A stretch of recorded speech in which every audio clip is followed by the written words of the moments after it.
ਚਵਰ ਛਤਰ ਤਖਤ ਦੇ ਮਾਲਕ, ਜੁਗੋ ਜੁਗ ਅਟਲ ਸਤਿਗੁਰੂ, ਸਰਬ ਕਲਾ ਸਮਰੱਥ ਸਾਹਿਬ ਸ੍ਰੀ ਗੁਰੂ ਗ੍ਰੰਥ ਸਾਹਿਬ ਜੀ ਦੀ ਪਾਵਨ ਪਵਿੱਤਰ ਹਜ਼ੂਰੀ ਵਿੱਚ ਸੁਭਾਈਵਾਨ ਗੁਰਬਾਣੀ ਕੀਰਤਨ ਦੇ ਰਾਹੀਂ ਪਰਮ ਪਿਤਾ ਵਾਹਿਗੁਰੂ ਜੀ ਦੇ ਪਿਆਰ ਵਿੱਚ ਜੁੜ ਬੈਠੇ ਗੁਰੂ ਸਵਾਰੀ ਸਾਧ ਸੰਗਤ ਜੀਓ, ਵਾਹਿਗੁਰੂ ਜੀ ਕਾ ਖਾਲਸਾ, ਵਾਹਿਗੁਰੂ ਜੀ ਕੀ ਫਤਿਹ। ਅੱਜ ਸਮੁੱਚੇ ਭਾਰਤ ਦੇ ਵਿੱਚ ਦੀਵਾਲੀ ਦੇ ਪੁਰਬ ਨੂੰ ਲੋਕ ਮਨਾ ਰਹੇ ਨੇ, ਜਿਸ ਨੂੰ ਅਸੀਂ ਬੰਦੀ ਛੋੜ ਦਿਵਸ ਦੇ ਨਾਮ ਨਾਲ ਚੇਤੇ ਕਰਦੇ ਹਾਂ। ਦੀਵਾਲੀ ਦਾ ਸੰਬੰਧ ਮਨੁੱਖ ਦੀ ਜ਼ਿੰਦਗੀ ਨਾਲ ਬਹੁਤ ਪੁਰਾਣਾ ਹੈ। ਦੀਵਾਲੀ ਇੱਕ ਮੌਸਮੀ ਤਿਉਹਾਰ ਹੈ, ਜਿਵੇਂ ਵਿਸਾਖੀ ਤੇ ਦੀਵਾਲੀ ਦੋ ਤਿਉਹਾਰ ਨੇ, ਲੇਕਿਨ ਸਮੇਂ-ਸਮੇਂ ਤੇ ਕਈ ਘਟਨਾਵਾਂ, ਇਤਿਹਾਸਕ ਘਟਨਾਵਾਂ ਇਹਦੇ ਨਾਲ ਜੁੜਦੀਆਂ ਗਈਆਂ। ਹਰ ਮਤ ਨੇ ਆਪੋ ਆਪਣੇ ਤਰੀਕੇ ਦੇ ਨਾਲ ਇਸ ਦਿਨ ਨੂੰ ਮਨਾਉਣਾ ਸ਼ੁਰੂ ਕਰ ਦਿੱਤਾ। ਜਿੱਥੋਂ ਤੱਕ ਅਸੀਂ ਗੱਲ ਗੁਰਮਤ ਦੀ ਕਰਦੇ ਹਾਂ, ਗੁਰੂ ਘਰ 'ਚ ਦੋ ਤਿਉਹਾਰ ਸਤਿਗੁਰੂ ਜੀ ਨੇ ਉਚੇਚੇ ਤੌਰ ਤੇ ਹੁਕਮ ਕਰਕੇ ਮਨਾਉਣ ਦੀ ਪ੍ਰੇਰਣਾ ਕੀਤੀ। ਇੱਕ ਵਿਸਾਖੀ ਦਾ ਦਿਹਾੜਾ, ਸ੍ਰੀ ਗੁਰੂ ਅਮਰਦਾਸ ਜੀ ਮਹਾਰਾਜ ਵੇਲੇ ਇਸ ਨੂੰ ਪੁਰਬ ਦੇ ਤੌਰ ਤੇ, ਜੋੜ ਮੇਲੇ ਦੇ ਤੌਰ ਤੇ ਸਤਿਗੁਰੂ ਜੀ ਨੇ ਮਨਾਉਣ ਦੀ ਹਦਾਇਤ ਕੀਤੀ। ਗੁਰੂ ਹਰਗੋਬਿੰਦ ਸਾਹਿਬ ਜੀ ਮਹਾਰਾਜ ਦੇ ਸਮੇਂ ਤੋਂ ਦੀਵਾਲੀ ਦਾ ਸੰਬੰਧ ਜਿਹੜਾ ਹੈ ਉਹ ਗੁਰਮਤ ਦੇ ਨਾਲ ਜੁੜਦਾ ਹੈ। ਬਹੁਤ ਸਾਰੇ ਹੁਕਮਨਾਮੇ ਸਤਿਗੁਰੂ ਜੀ ਦੇ ਮਿਲਦੇ ਨੇ। ਜਦੋਂ ਸਤਿਗੁਰੂ ਜੀ ਨੇ ਸੰਗਤਾਂ ਨੂੰ ਹਦਾਇਤ ਕੀਤੀ ਕਿ ਦੀਵਾਲੀ ਦੇ ਜੋੜ ਮੇਲੇ ਤੇ ਆਉਣਾ, ਜਦੋਂ ਅਸੀਂ ਗੁਰ ਇਤਿਹਾਸ ਪੜ੍ਹਦੇ ਹਾਂ, ਗੁਰੂ ਨਾਨਕ ਸਾਹਿਬ ਜੀ ਮਹਾਰਾਜ ਨੇ ਮਨੁੱਖਤਾ ਦੀ ਆਜ਼ਾਦੀ ਦੇ ਲਈ ਇੱਕ ਕ੍ਰਾਂਤੀਕਾਰੀ ਲਹਿਰ ਸ਼ੁਰੂ ਕੀਤੀ ਸੀ, ਕਿਉਂਕਿ ਸਮੁੱਚਾ ਮਨੁੱਖੀ ਸਮਾਜ ਜਿਹੜਾ ਹੈ ਇਹ ਕਿਸੇ ਨਾ ਕਿਸੇ ਬੰਧਨਾਂ ਵਿੱਚ ਬੱਝਾ ਹੋਇਆ ਹੈ। ਗੁਰੂ ਨਾਨਕ ਸਾਹਿਬ ਜੀ ਦੇ ਇਸ ਕ੍ਰਾਂਤੀਕਾਰੀ ਮਾਰਗ ਨੂੰ ਰੋਕਣ ਦੇ ਲਈ ਸਮੇਂ-ਸਮੇਂ ਤੇ ਰਾਜਨੀਤਿਕ ਤੇ ਧਾਰਮਿਕ ਤਾਕਤਾਂ ਨੇ ਬੜਾ ਭਾਰੀ ਜ਼ੋਰ ਲਾਇਆ। ਉਹਨਾਂ ਤਾਕਤਾਂ ਦੇ ਇਸ ਜ਼ੋਰ ਦੀ ਬਦੌਲਤ ਹੀ ਧੰਨ ਸ਼੍ਰੀ ਗੁਰੂ ਅਰਜਨ ਦੇਵ ਜੀ ਮਹਾਰਾਜ ਦੀ ਸ਼ਹਾਦਤ ਹੋਈ। ਗੁਰੂ ਅਰਜਨ ਦੇਵ ਜੀ ਮਹਾਰਾਜ ਦੀ ਸ਼ਹਾਦਤ ਤੋਂ ਬਾਅਦ ਸਤਿਗੁਰੂ ਹਰਗੋਬਿੰਦ ਸਾਹਿਬ ਜੀ ਮਹਾਰਾਜ ਗੁਰਗੱਦੀ ਤੇ ਬੈਠੇ। ਉਹਨਾਂ ਨੇ ਸ੍ਰੀ ਅਕਾਲ ਤਖਤ ਸਾਹਿਬ ਜੀ ਦੀ ਸਿਰਜਣਾ ਕੀਤੀ। ਸਤਿਗੁਰੂ ਜੀ ਨੇ ਇੱਕ ਆਜ਼ਾਦ ਫੌਜ ਬਣਾ ਲਈ, ਗੁਰਸਿੱਖਾਂ ਨੂੰ ਸ਼ਸਤਰਧਾਰੀ ਹੋਣ ਦੀ ਪ੍ਰੇਰਣਾ ਕੀਤੀ। ਔਰ ਜਿਹੜੀਆਂ ਗੁਰਮਤ ਵਿਰੋਧੀ ਤਾਕਤਾਂ ਸਨ, ਉਹਨਾਂ ਨੂੰ ਇਹ ਗੱਲ ਚੰਗੀ ਨਾ ਲੱਗੀ। ਉਹਨਾਂ ਦੇ ਮਨ 'ਚ ਸਹਿਮ ਤੇ ਡਰ ਪੈਦਾ ਹੋ ਗਿਆ। ਉਹਨਾਂ ਨੇ ਬੜੀਆਂ ਸਾਜ਼ਿਸ਼ਾਂ ਕਰਕੇ ਕੁਟਲ ਨੀਤੀ ਦੇ ਅਧੀਨ ਸਤਿਗੁਰੂ ਗੁਰੂ ਹਰਗੋਬਿੰਦ ਸਾਹਿਬ ਜੀ ਨੂੰ ਬੁਲਾਇਆ ਆਗਰੇ ਵਿੱਚ। ਆਗਰੇ ਤੋਂ ਸਤਿਗੁਰੂ ਜੀ ਨੂੰ ਗ੍ਰਿਫਤਾਰ ਕਰਕੇ ਗਵਾਲੀਅਰ ਦੇ ਕਿਲੇ ਵਿੱਚ ਨਜ਼ਰਬੰਦ ਕਰ ਦਿੱਤਾ। ਗਵਾਲੀਅਰ ਦਾ ਕਿਲਾ ਉਹ ਕਿਲਾ ਸੀ ਜਿੱਥੇ ਗਿਆ ਹੋਇਆ ਕੈਦੀ ਜਿਉਂਦੇ ਜੀ ਵਾਪਸ ਨਹੀਂ ਸੀ ਆਉਂਦਾ। ਸਤਿਗੁਰੂ ਜੀ ਤੋਂ ਪਹਿਲਾਂ ਹੋਰ ਵੀ ਬੜੇ ਕ੍ਰਾਂਤੀਕਾਰੀ ਰਾਜੇ ਉੱਥੇ ਬੰਦ ਸਨ। ਉਹ ਰਾਜੇ ਕੋਈ ਮਾਮੂਲੀ ਕੈਦੀ ਨਹੀਂ ਸਨ। ਉਹ ਰਾਜੇ ਸਨ ਜਿਹੜੇ ਆਪਣੀ ਆਜ਼ਾਦ ਹੋਂਦ ਨੂੰ ਕਾਇਮ ਰੱਖਣਾ ਚਾਹੁੰਦੇ ਸਨ।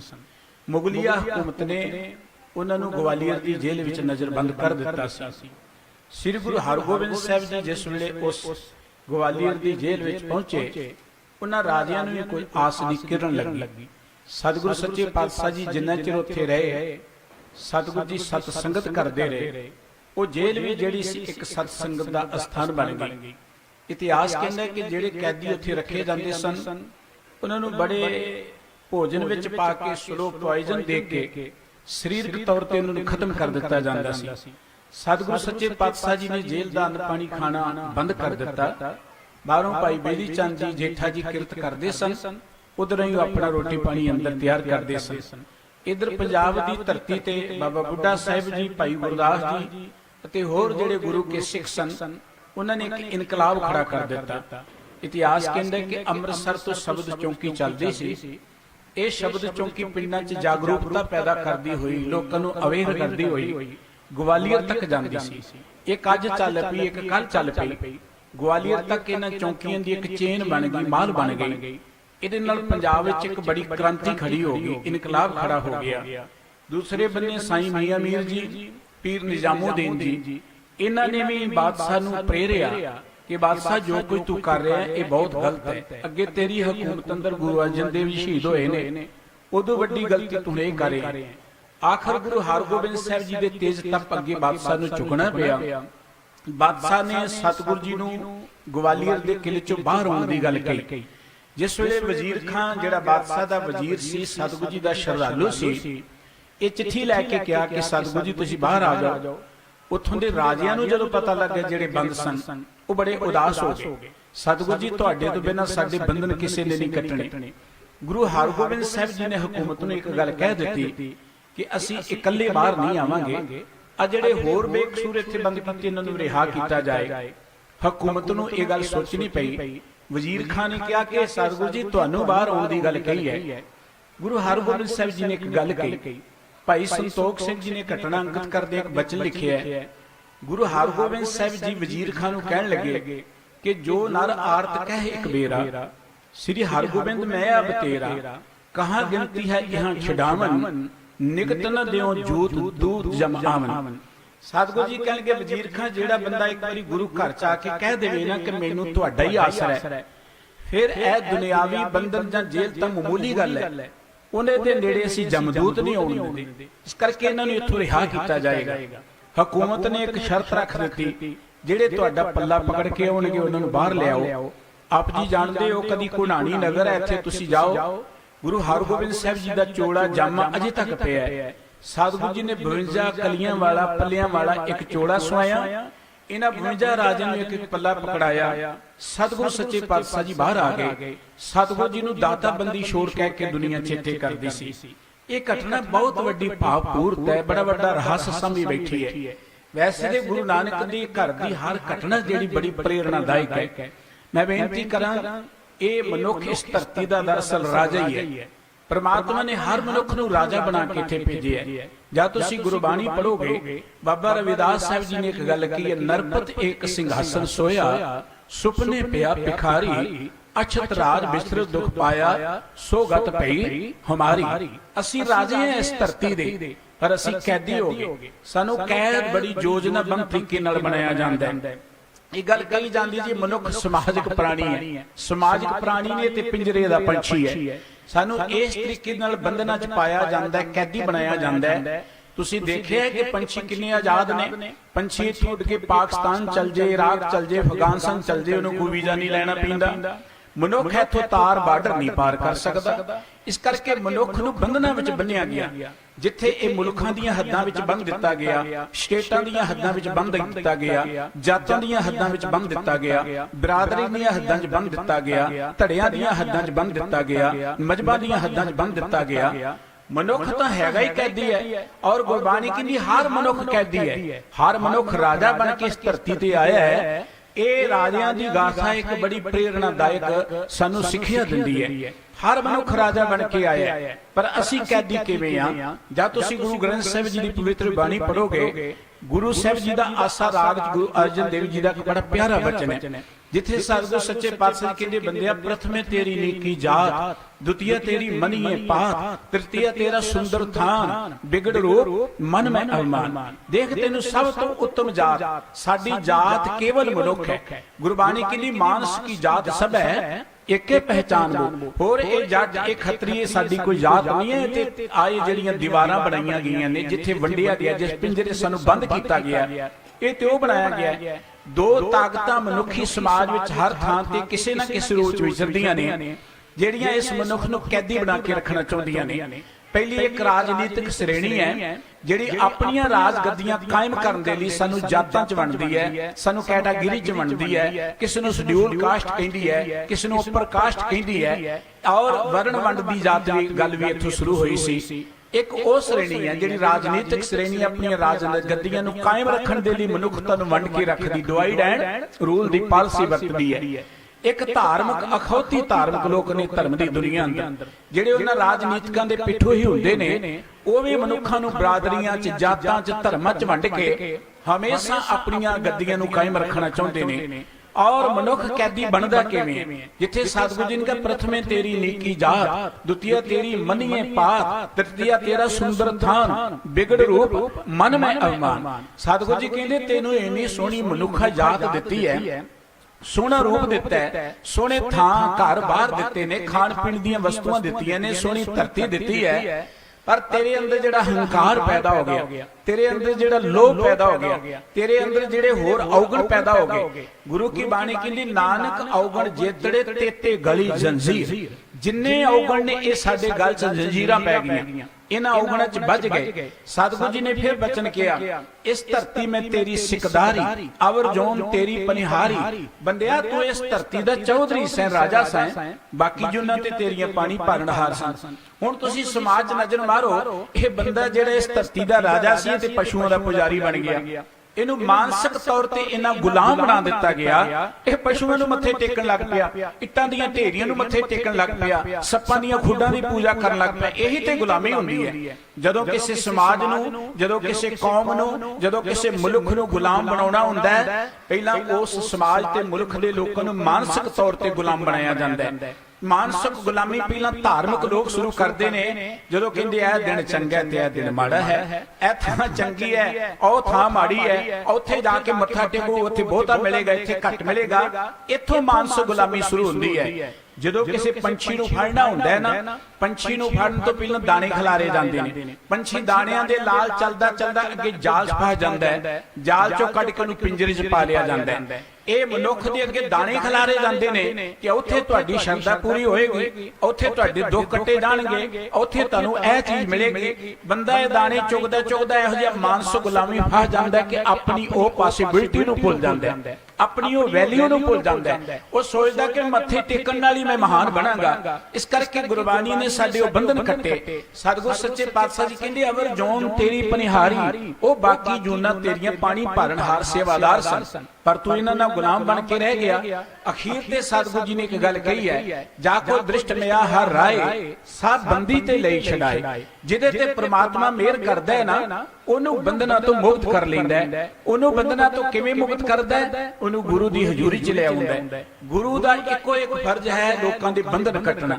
ਸਤਿਗੁਰੂ ਜਿਹੜੇ ਨੇ ਉਹ ਲੋਕਾਂ ਦੇ ਬੰਧਨ ਕੱਟਦੇ ਨੇ। ਆਪਾਂ ਸੁਖਮਨੀ ਸਾਹਿਬ ਜੀ ਵਿੱਚ ਗੁਰੂ का एक पवित्र बचन पढ़ते हैं, सतगुरु सिख के बंधन काटे, गुरु का सिख बेकार ते हाटे। सतगुरु बंधन कट्टण लई आए ने। मैं बेनती की सारी दुनिया बंधनां च है, आर्थिक तौर ते, मानसिक तौर ते, राजनीतिक तौर ते। जदों कोई मनुख गुलाम होवे, गुरु नानक दा कार मनुख दी हर तरह की गुलामी नूं कट्टण दी समर्थ है। पूर्ण तौर ते मनुख नूं सुतंत्रता देण दी समर्थ है। किसी भी आजादी तो पहला मानसिक आजादी बड़ी जरूरी है। जिहड़े लोग मन दे गुलाम ने, वो आजाद मुल्कां च रह के भी गुलाम रहिंदे ने। जिहड़े लोग मन दे गुलाम ने, वो राज गद्दियां ते बैठ के भी कैदी बने रहिंदे ने, कदी सुतंत्र नहीं रह सकदे। सानू साडे सतगुरु जी ने आजादी दित्ती है, जिस आजादी नूं मान के राजा सगली सृष्टि का हर नाम मांपिना। सतगुरु जी कहंदे ने कि मनुख बंधनां तो मुक्त कदों हुंदा है। ये गाथा जिहड़ी असीं सरवण कर रहे सां कि राजियां नूं सतगुरु जी ने जेल चों छुड़ाया, वो बंधनां तो मुक्त हो गए। सतगुरु हर मनुख नूं ही बंधनां तो मुक्त करन दे लई आए ने। तुसीं गुरु नानक साहिब जी का इतिहास पढ़ो। गुरु नानक साहिब जी तो लैके गुरु गोबिंद सिंह साहिब जी तक, ते गुरु गोबिंद सिंह साहिब जी तो लैके बाद पंथ का इतिहास पढ़ के देखो। सतगुरु जी ने या गुरु के पंथ ने समुचे समय च लोकां नूं बंधनां तो मुक्त करन दे लई संघर्ष कीता है। असीं गल गुरु नानक साहिब जी दे लै लईए। गुरु नानक साहिब जी ने देखा कि दुनिया ते बंधन झगड़ी पई है। सतगुरु जी लोकां दा सुधार करन लई तुर पए। ये गाथा तुसीं जाणदे हो। सतगुरु जी रोहेलखंड च गए, जिथे मंडियां च लोग विकदे सन, जिवें पशु नहीं विकदे, मंडियां च लोग विकदे सन, लोकी खरीददे सन, उन्हां नूं गुलाम बना के रखदे सन। गुरु नानक साहिब जी ने जाके रोहेलखंड के इलाके च यूपी जाए, ये प्रथा बंद कराई, ये बंधनां तो मुक्त कीता। सतगुरु जी युगांडा च गए, युगांडा च भी यही प्रथा सी। मंडियां च लोग विकदे सन, उन्हां नूं सलेम बना के रखिया जांदा सी। गुरु नानक साहिब जी ने उत्थे जाके प्रथा बंद कराई। वेंटिकन रूम लाए दे सतगुरु जी गए, उत्थे भी सतगुरु जी आ जाके इस प्रथा नूं बंद करदे ने। और किन्ने लोकी सतगुरु जी ने समय समय ते आजाद कराए। ते मनुखता नूं मानसिक तौर ते आजादी सतगुरु सच्चे पातशाह जी ने देण दी गल कही। गुरु नानक साहिब जी तो बाद तुसीं सरबत गुरु साहिब जी का इतिहास पढ़ के देख लो। गुरु हरगोबिंद साहिब जी की गाथा भी इसे इतिहास की एक कड़ी है। ते गुरु हरगोबिंद साहिब जी महाराज तो बाद तुसीं होर किन्नियां गाथावां पढ़ोगे। पंथ खालसे का इतिहास पढ़ो। जदों इस मुल्क के उपर बाहरी हमलावर चढ़ के आउंदे सन, कदी अबदाली आ गया, कदी दुरानी आ गया, पता नहीं किन्नी वारी आके इस मुल्क नूं लुटदे सन, कुड़दे सन। धन दौलत तो इलावा साडियां बहु बेटियां नूं बन के गजनी दे बाजारां विच जाके वेचिया जांदा सी। अजे तक गजनी दी हुसने मार्केट जिहड़ी प्रचलित है, जिथे नौजवान बच्चियां नूं बाहरले मुल्कां चों गुलाम बना के वेचिया जांदा सी, गुलाम बना के रखिया जांदा सी। ਗੁਰੂ ਕੇ ਖਾਲਸੇ ਨੇ ਉਸ ਅਬਦਾਲੀ ਦੇ ਕੋਲੋਂ ਵੀ ਹਜ਼ਾਰਾਂ ਦੀ ਤਾਦਾਦ ਵਿੱਚ ਧੀਆਂ ਪੈਣਾ ਜਿਹੜੀਆਂ ਸਨ ਬੰਧਨਾਂ ਚੋਂ ਛੁਡਾਈਆਂ, ਕਿਉਂਕਿ ਇਹ ਗੁਰੂ ਕੇ ਸਿੱਖ ਦਾ ਇੱਕ ਬਿਰਧ ਹੈ। ਜੇ ਗੁਰੂ ਲੋਕਾਂ ਦੇ ਬੰਧਨ ਕੱਟਦਾ ਹੈ ਤੇ ਗੁਰੂ ਕਾ ਸਿੱਖ ਵੀ ਲੋਕਾਂ ਦੇ ਬੰਧਨ ਕੱਟਣ ਲਈ ਤਿਆਰ ਹੈ। ਸਾਨੂੰ ਸਾਡੇ ਸਤਿਗੁਰੂ ਜੀ ਨੇ ਬੰਧਨਾਂ ਤੋਂ ਮੁਕਤ ਹੋਣ ਲਈ ਕੀ ਉਪਦੇਸ਼ ਦਿੱਤਾ ਜਾਂ ਕੀ ਤਰੀਕਾ ਦਿੱਤਾ ਹੈ। ਅੱਜ ਵੀ ਗੁਰੂ ਕੀ ਬਾਣੀ ਸਾਡੀ ਬੰਧਨ ਕੱਟਣ ਦੇ ਸਮਰੱਥ ਹੈ। ਗੁਰਬਾਣੀ ਦੀ ਇਹ ਸੋਚ ਹੈ, ਗੁਰਬਾਣੀ ਦੀ ਇਹ ਇੱਕ ਸੰਕਲਪ ਹੈ। ਹਰ ਮਨੁੱਖ ਜਿਹੜਾ ਉਹ ਆਜ਼ਾਦ ਆਇਆ ਹੈ ਤੇ ਆਜ਼ਾਦ ਹੀ ਰਹਿਣਾ ਚਾਹੀਦਾ ਹੈ। ਕਿਸੇ ਮਨੁੱਖ ਦੀ ਆਜ਼ਾਦੀ ਦਬਾਈ ਨਹੀਂ ਜਾਣੀ ਚਾਹੀਦੀ। ਪ੍ਰਮਾਤਮਾ ਆਜ਼ਾਦ ਹੈ, ਪ੍ਰਮਾਤਮਾ ਦਾ ਬਣਾਇਆ ਹੋਇਆ ਮਨੁੱਖ ਆਜ਼ਾਦ ਰਹਿਣਾ ਚਾਹੀਦਾ ਹੈ। ਜਦੋਂ ਪੰਛੀ ਆਜ਼ਾਦ ਨੇ, ਪਸ਼ੂ ਆਜ਼ਾਦ ਨੇ, ਮਨੁੱਖ ਨੂੰ ਕਿਉਂ ਗੁਲਾਮ ਬਣਾ ਕੇ ਰੱਖਿਆ ਜਾਏ? ਇਸ ਕਰਕੇ ਸਤਿਗੁਰੂ ਜੀ ਨੇ ਇਹ ਗੁਲਾਮੀ ਕੱਟਣ ਦੇ ਲਈ ਸਾਨੂੰ ਗੁਰਬਾਣੀ ਦਿੱਤੀ ਹੈ। ਅੱਜ ਦੇ ਦਿਨ ਦਾ ਸੰਬੰਧ ਦੀਵਿਆਂ ਦੇ ਨਾਲ ਹੈ। ਦੀਵੇ ਹਨੇਰੇ ਨੂੰ ਦੂਰ ਕਰਦੇ ਨੇ। ਗੁਰਬਾਣੀ 'ਚ ਗੱਲ ਸਤਿਗੁਰੂ ਜੀ ਨੇ ਵਾਰ-ਵਾਰ ਕੀਤੀ ਹੈ। ਮੈਂ ਪਹਿਲਾਂ ਬੇਨਤੀ ਕੀਤੀ ਸੀ ਕਿ ਦੀਵਾਲੀ ਆਦਿ ਕਾਲ ਤੋਂ ਮਨਾਈ ਜਾਂਦੀ ਹੈ। ਇਹਦੇ ਨਾਲ ਘਟਨਾਵਾਂ ਜੁੜਦੀਆਂ ਗਈਆਂ, ਕੇਵਲ ਆਪਣੇ ਮੁਲਕ 'ਚ ਨਹੀਂ ਹੈ। ਚੀਨ ਵਾਲੇ ਵੀ ਕਿਸੇ ਤਰੀਕੇ ਨਾਲ ਇਹ ਤਿਉਹਾਰ ਮਨਾਉਂਦੇ ਨੇ, ਰੋਸ਼ਨੀ ਦਾ ਤਿਉਹਾਰ ਕਹਿੰਦੇ ਨੇ। ਇੰਗਲੈਂਡ 'ਚ ਵੀ, ਹੋਰਨਾਂ ਮੁਲਕਾਂ 'ਚ ਵੀ, ਔਰ ਇਸ ਤਰ੍ਹਾਂ ਯੂਰਪ ਵਿੱਚ ਵੀ ਕਿਸੇ ਨਾ ਕਿਸੇ ਤਰੀਕੇ ਨਾਲ ਔਰ ਫੈਸਟੀਵਲ ਆਫ ਲੈਂਪਸ ਕਰਕੇ ਇਹਨੂੰ ਮਨਾਉਂਦੇ ਨੇ। ਇਸੇ ਤਰੀਕੇ ਦੇ ਨਾਲ ਆਪਣੇ ਮੁਲਕ 'ਚ ਵੀ ਦੀਵਿਆਂ ਦਾ ਤਿਉਹਾਰ ਹੈ। ਦੀਵਾਲੀ ਦਾ ਸੰਬੰਧ ਦੀਵਿਆਂ ਨਾਲ ਹੈ, ਪਟਾਕਿਆਂ ਨਾਲ ਨਹੀਂ ਹੈ। ਇਹ ਪਟਾਕਿਆਂ ਦਾ ਇੱਕ ਰੂਪ ਵਿਗੜ ਗਿਆ। ਅੱਜ ਸਾਨੂੰ ਇਹ ਸੋਚਣ ਦੀ ਲੋੜ ਹੈ। ਮੈਂ ਬੇਨਤੀ ਕਰ ਰਿਹਾ ਸੀ ਕਿ ਸਭ ਤੋਂ ਵੱਡਾ ਬੰਧਨ ਕੀ ਅਗਿਆਨਤਾ। ਉਹ ਅਗਿਆਨਤਾ ਕੱਢਦੀ ਹੈ ਗੁਰੂ ਕੀ ਬਾਣੀ। ਗੁਰੂ ਕੀ ਬਾਣੀ ਸਾਨੂੰ ਚਾਨਣ ਦਿੰਦੀ ਹੈ। ਗੁਰੂ ਕੀ ਬਾਣੀ ਸਾਡੇ ਅੰਦਰ ਰੋਸ਼ਨੀ ਪੈਦਾ ਕਰਦੀ ਹੈ। ਜਦ ਤੁਸੀਂ ਗੁਰੂ ਗ੍ਰੰਥ ਸਾਹਿਬ ਜੀ ਦੀ ਬਾਣੀ ਪੜ੍ਹੋਗੇ, ਗੁਰਬਾਣੀ ਇਹ ਗੱਲ ਕਹਿੰਦੀ ਕਿ ਅਗਿਆਨਤਾ ਕਰਕੇ ਅਸੀਂ ਬੰਧਨਾਂ 'ਚ ਪਏ ਹਾਂ, ਅਗਿਆਨਤਾ ਕਰਕੇ ਅਸੀਂ ਭਰਮਾਂ 'ਚ ਪਏ ਹੋਏ ਹਾਂ। ਪਰ ਸਤਿਗੁਰ ਸ਼ਬਦ ਉਜਾਰੋ ਦੀਪਾ, ਬਿਨਸਿਓ ਅੰਧਕਾਰ ਤੇ ਮੰਦਰ, ਰਤਨ ਕੋਠੜੀ ਖੁੱਲੀ ਅਨੂਪਾ। ਗੁਰੂ ਕਾ ਸ਼ਬਦ ਜਿਹੜਾ ਹੈ ਨਾ, ਉਹ ਇੱਕ ਦੀਵਾ ਹੈ ਜਿਸ ਮਨੁੱਖ ਦੇ ਅੰਦਰ ਚਾਨਣ ਕਰ ਦੇਵੇ। ਉਸ ਮਨੁੱਖ ਦੇ ਅੰਦਰ ਇੱਕ ਰਤਨਾਂ ਦੀ ਕੋਠੜੀ ਪ੍ਰਗਟ ਹੋ ਜਾਂਦੀ ਹੈ। ਉਹ ਮਨੁੱਖ ਨੂੰ ਪਤਾ ਲੱਗ ਜਾਂਦਾ ਕਿ ਮੈਂ ਕਿੰਨਾ ਮਹਾਨ ਹਾਂ, ਮੇਰੀ ਕਿੰਨੀ ਗੌਰਵਤ ਹੈ, ਕਿੰਨੀ ਵਡਿਆਈ ਹੈ। ਤੇ ਗੁਰੂ ਗ੍ਰੰਥ ਸਾਹਿਬ ਜੀ ਨੇ ਸਾਡੇ ਬੰਧਨ ਕੱਟਣ ਦੇ ਲਈ ਸਾਨੂੰ ਸ਼ਬਦ ਹੀ ਦਾਤ ਦਿੱਤੀ ਹੈ। ਅੱਜ ਦਾ ਦਿਨ ਦੀ ਗੱਲ ਕਰਦੇ ਹਾਂ, ਭਾਈ ਗੁਰਦਾਸ ਜੀ ਨੇ ਸਾਨੂੰ ਸਮਝਾਇਆ ਹੈ।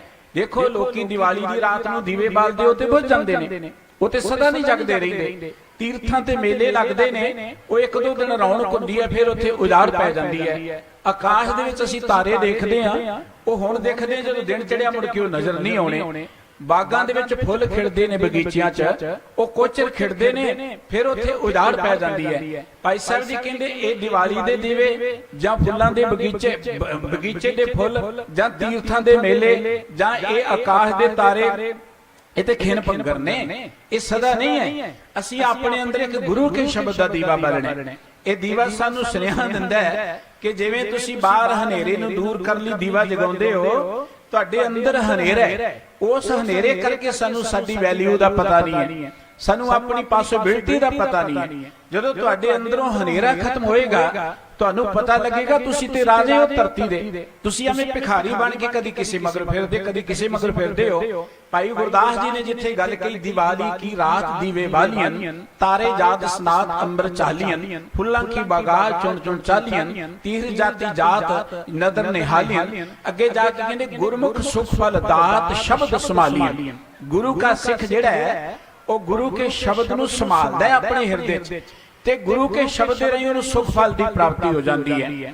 ਗੁਰੂ ਕਾ ਸ਼ਬਦ ਸਾਡੇ ਅੰਦਰੋਂ ਅਗਿਆਨਤਾ ਨੂੰ ਕੱਢਦਾ ਹੈ। ਗੁਰੂ ਗ੍ਰੰਥ ਸਾਹਿਬ ਜੀ ਦੀ ਬਾਣੀ ਕਹਿੰਦੀ ਹੈ ਹਨੇਰਾ ਕੋਈ ਵੀ ਚੰਗਾ ਨਹੀਂ ਹੈ, ਬਾਹਰਲਾ ਹਨੇਰਾ ਵੀ ਦੁਖਦਾਈ ਹੈ। ਜਦ ਤੋਂ ਮਨੁੱਖ ਨੇ ਹੋਸ਼ ਸੰਭਾਲੀ ਹੈ, ਉਹਨੇ ਹਨੇਰੇ ਤੋਂ ਬਚਣ ਦਾ ਹੀ ਯਤਨ ਕੀਤਾ ਹੈ। ਹਨੇਰੇ ਨੂੰ ਦੂਰ ਕਰਨ ਦੇ ਲਈ ਉਹਨੇ ਦੀਵੇ ਦੀ ਕਾਢ ਕੱਢੀ ਹੈ।